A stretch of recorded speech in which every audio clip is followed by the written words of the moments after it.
mimi niseme nimefarijika kuwaona live, kwa sababu haya majina mengi yalikuwa yanakuja najiuliza huyu koje. Mwenyekiti wa CCM nafikiri ni mashahidi. Wewe ni shahidi mzuri, lakini leo tumeona live.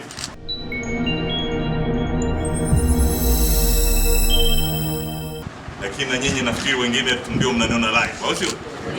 Wengine tulikuwa tunaonana kwenye matelevision na nini, lakini leo Mungu ametenda tumeweza kuonana live. Naomba tujipigie makofi. Waheshimiwa diwani, nipende kuchukua nafasi hii kwa kweli kwanza kumshukuru sana uongozi wa wilaya Kasulu na halmashauri kwa mwaliko wa kushiriki kuzungumza na wajumbe wa baraza na madiwani na wananchi waliofika kufuatilia mkutano huu. Hii ni mara yangu ya kwanza tunakutana tangu mlipochaguliwa katika uchaguzi mkuu wa tarehe 20 Oktoba 2025. Nirudia tena kwamba nawapongeza sana. Niseme hili ni jambo la heshima kwangu, kwani nitapata fursa kwa mara ya kwanza kusikiza namna mnavyoendesha majadiliano yenu, lakini kwa bahati mbaya nina kikao kingine. Lakini niseme kwangu ni mara ya kwanza kwa kweli. Nilikuwa na mimi naona kwenye television, kumbe hao waheshimiwa madiwani wanavaa hivi. Sisi tumezoea haya manyota yetu. Sasa ulikuwa wakati mwingine ukitupa jicho sema mbona wana vitu vizito sana. Lakini kwa kweli mnapendeza, lakini kwangu ni fursa kuwaona kwa karibu, lakini baadaye kujua mmekubaliana mambo gani. Hili jambo la kwanza, umoja wenu ni muhimu sana. Niwaombe sana waheshimiwa madiwani, nyinyi sasa ni kitu kimoja.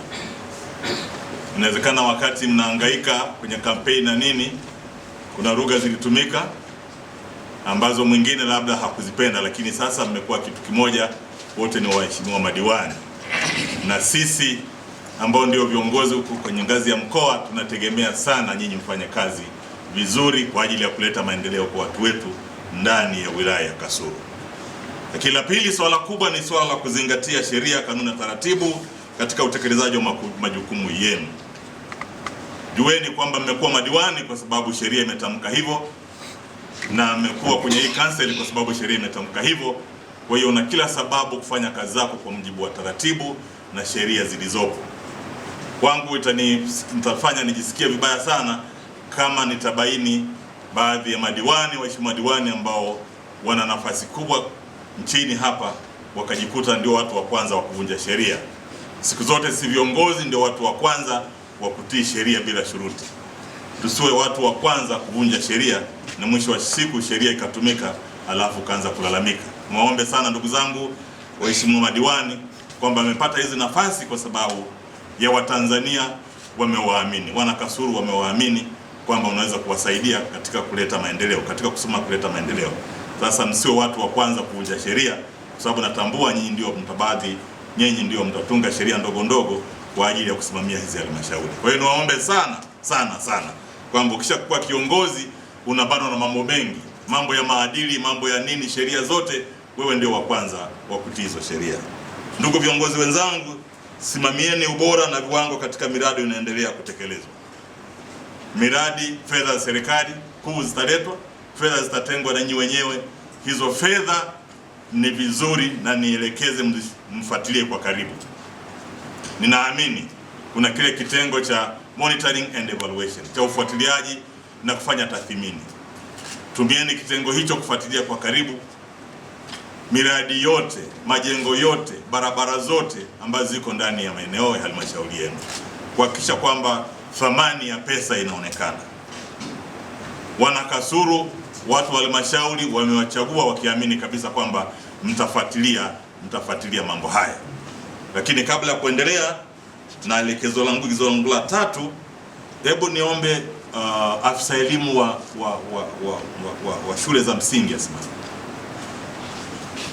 Afisa elimu shule ya msingi, nataka kujua enrollment ya wanafunzi ikoje, usajili wa wanafunzi ukoje, majengo yakoje kwa ujumla, kabla sijaendelea na haya ambayo nataka kuzungumza. Sasa na kwanza last week Ijumaa tulikuwa na asilimia 15 ambao ndio wamekuwa register, ambao ndio wameandikishwa darasa la kwanza. Wanawa ripoti. Kwa nini kumekuwa na gap kubwa namna hiyo? Afisa elimu. Huku Kasulu kumekuwa na utamaduni wa kuchelewa sana wanafunzi kuripoti shuleni. Wewe umefanya nini? Sisi tumewasiliana, tumetoa taarifa kwa wakuu wa shule na washirikiana na watendaji ili wahimize wananchi kupeleka watoto shule. Sasa Mheshimiwa Madiwani, ingalau mmesikia hiyo, na ujumbe wetu pia tumesema kwamba washirikishe na wananchi, lakini viongozi wa siasa kama madiwani, viongozi wa dini, na tukasema kwamba pia wapeleke taarifa sehemu za mikusanyiko ya jamii kama kwenye masoko, lakini kwenye nyumba za ibada kama misikitini na makanisani. Lakini pia tuliwaambia wachapishe matangazo ili wabandike sehemu ambazo wananchi wanapita. Haijakaa vizuri. Haya, madawati yapo ya kutosha? Madawati kuna upungufu. Kwa percentage ngapi? Uwezo ukajua? Siwezi kusema exactly namba kwa sababu hata mimi ninaachiwa tu afisa elimu mwenyewe. Ndio maana kwa hiyo umeachiwa, maana yake mambo yaeleweke. Hebu kaa nani afisa elimu. Mheshimiwa kwenda Uganda. Kwa hiyo huyu ni afisa elimu sekondari ambao ndio anasaidia. Enrollment ya wanafunzi wa darasa la kwanza tuko 69% kwa taarifa ambazo tunazo. Sasa sio 15% ambayo afisa elimu sekondari alikuwa ameshaelezea kutoka hapo awali. Kwa hiyo ndio namna ambayo tunaendelea. Lakini uliuliza pia kuhusiana na upungufu wa madawati. Ni kweli halmashauri yetu ina upungufu wa madawati. Lakini sisi kama halmashauri kwa mwaka huu wa fedha tumetengeneza madawati 2445 kwa mwaka huu wa fedha. Upungufu huko, lakini tunaendelea kukabiliana nao mara kwa mara kadri unavyotokea. Mheshimiwa Mkuu wa Mkoa, naomba kuwasilisha. Haya, majengo yakoje shule zetu za msingi? Mheshimiwa Mkuu wa Mkoa, kwa halmashauri zetu za wilaya ya Kasulu, kwanza kabisa tunashukuru sana serikali ya Rais wetu Daktari Samia Suluhu Hassan, Rais wetu wa awamu ya 6.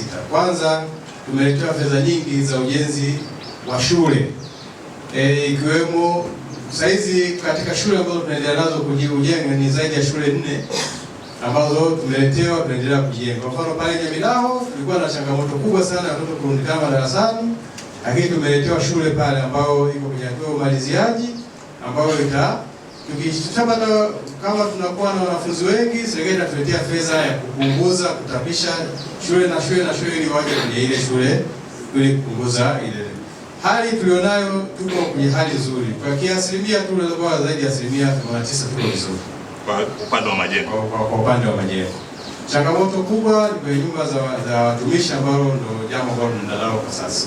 Naomba kuwasilisha. Asante sana. Wakurugenzi wanajua kulikuwa na upungufu, lakini kuna jitihada ambazo zimefanyika na halmashauri kushirikiana na wananchi ili watatuze. Kwa hiyo asante sana. Kwa hiyo Mheshimiwa Diwani, muone hizo ni changamoto. Afya, sisi tuko tunaendelea na miundombinu ambayo tunaendelea kwa sasa, ujenzi wa zahanati Kalela, ujenzi wa zahanati Igunga, ujenzi wa zahanati Chekenya, pia ujenzi wa kituo cha afya cha kimkakati Kagera Nkana, na vyote kwa sasa vinaenda vizuri, ujenzi unaendelea. madawa, hali ya madawa tuko vizuri, tuna 95%. Unajua dawa. Ndio kupokea dawa kutoka MSD kila baada ya miezi miwili. Changamoto ni nini ambayo inakupa tabu kwenye wilaya, kwenye halmashauri yako? Changamoto ambayo ninayo moja ni hiyo ya upungufu wa nyumba za watumishi. Maana tunakwenda kujenga vituo, lakini fedha za nyumba za watumishi tunakuwa tofauti.